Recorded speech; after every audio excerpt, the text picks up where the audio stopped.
Update po sa lahat ng friends and relatives namin.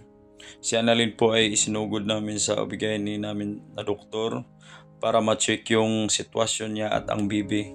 Kasi nagkaroon na po siya ng Bell's palsy at pagdurugo sa bibig niya. Nangihina pati sa pagkain. Sumasakit din daw po ulo niya. Doon pa lang sa bahay, bago namin siya sinugod, at nagpapunta kami ng nurse from Tan Memorial Hospital.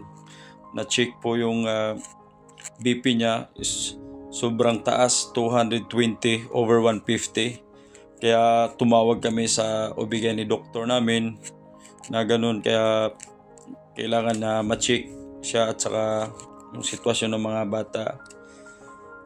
Kaya nag-decide na yung doktor namin na i-admit siya sa hospital na merong incubator.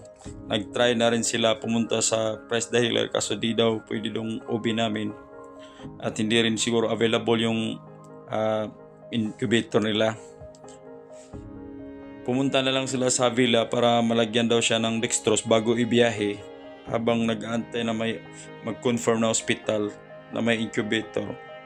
Sa Living Hope lang po ang meron siguro sa Maasin at sa Tacloban. Kaya lang wala daw talaga available dun sa Maasin. Kaya sa Tacloban yung kinuntak ng Avila sa East Medical Hospital. Thank you po sa lahat ng staff ng Avila Polymedic sa pag-accommodate nyo sa mag-ina ko. Di nyo sila pinabayaan hanggang makaalis siya papuntang Tacloban.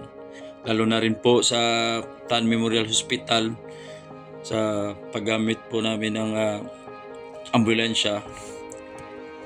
Lord, friends and relatives, isali po natin sila sa mga dasal na sana safe lang sila.